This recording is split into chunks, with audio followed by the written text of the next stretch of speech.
বিসমিল্লাহির রহমানির রহিম। প্রিয় সাংবাদিকবৃন্দ, আসসালামু আলাইকুম।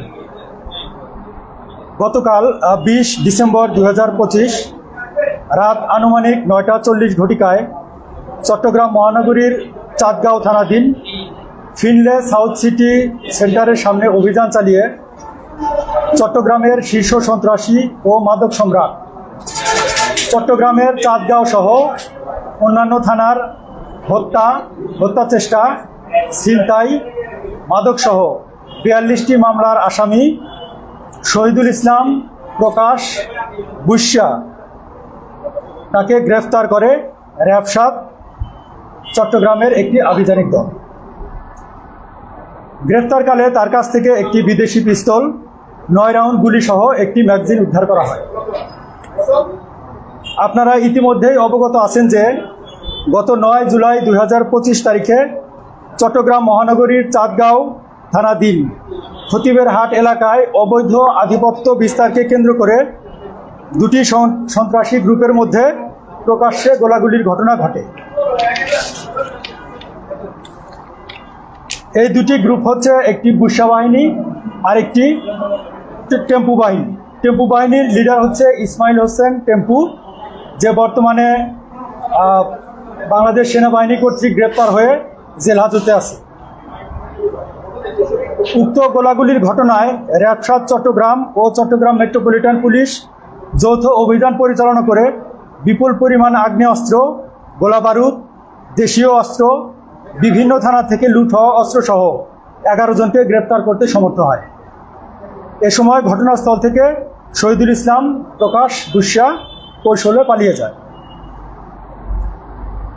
র্যাব 7 চট্টগ্রাম উক্ত গোলাগুলির ঘটনার রহস্য উদ্ঘাটন ও জড়িতদের আইনের আওতায় নিয়ে আসতে গোয়েন্দা নজরদারি ও ছায়া তদন্ত শুরু করে।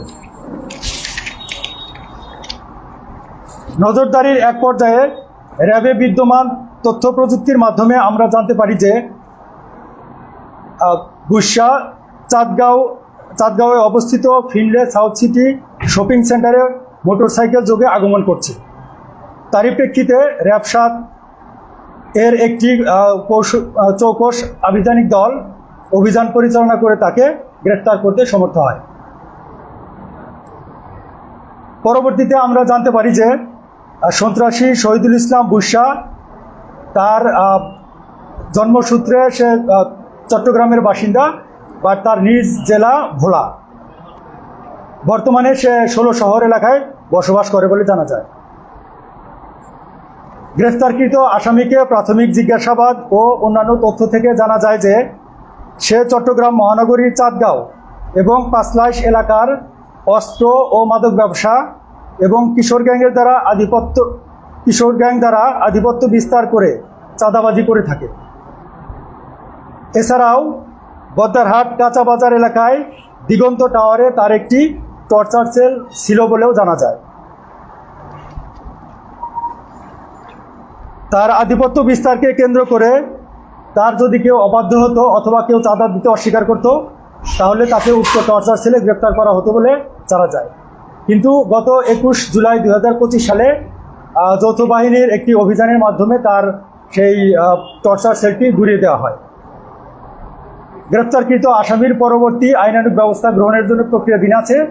আমরা নিয়মিত অস্ত্র আইনে তার বিরুদ্ধে মামলা করে আমরা পরবর্তী পদক্ষেপ গ্রহণ করব। সবাইকে ধন্যবাদ।